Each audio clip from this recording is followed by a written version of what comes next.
இந்த கப்பால் ஒரு கப்பு ரவா வறுத்து வச்சுருக்கிறேன், ஒரு கப்பு தேங்காய் வறுத்து வச்சுருக்கிறேன், ஏலக்காய் வச்சுருக்கிறேன், முந்திரி பயிர் வறுத்து வச்சுருக்கிறேன், ஒரு கப்பு சர்க்கரை போட்டு இந்த பாவு காய்ச்சி வச்சுருக்கிறேன். இந்த தேங்காய் கொட்டுறேன், ரவாவும் கொட்டிடுறேன், முந்திரி பயிரும் கொட்டிடுறேன்.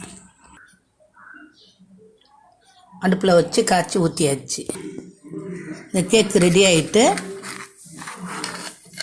இதோ எடுத்து தனியாக அதை வைக்கிறேன்.